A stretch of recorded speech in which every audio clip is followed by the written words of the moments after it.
How to set up CRM tags in Bitrix24. In this video, I'll show you how to set up CRM tags in Bitrix24. So to get started, go ahead and open Bitrix24 into your browser and then sign into your account and then select a specific deal where you want to add a CRM tag to.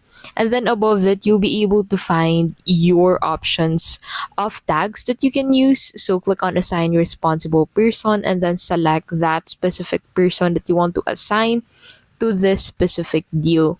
So that will allow you to add that specific CRM tag into this specific deal that you have on your CRM. So you can also add exceptions to the specific deal, change stage, create a new task, create a call list, and merge this into another deal. And that is how you can basically set up CRM tags in Bitrix24.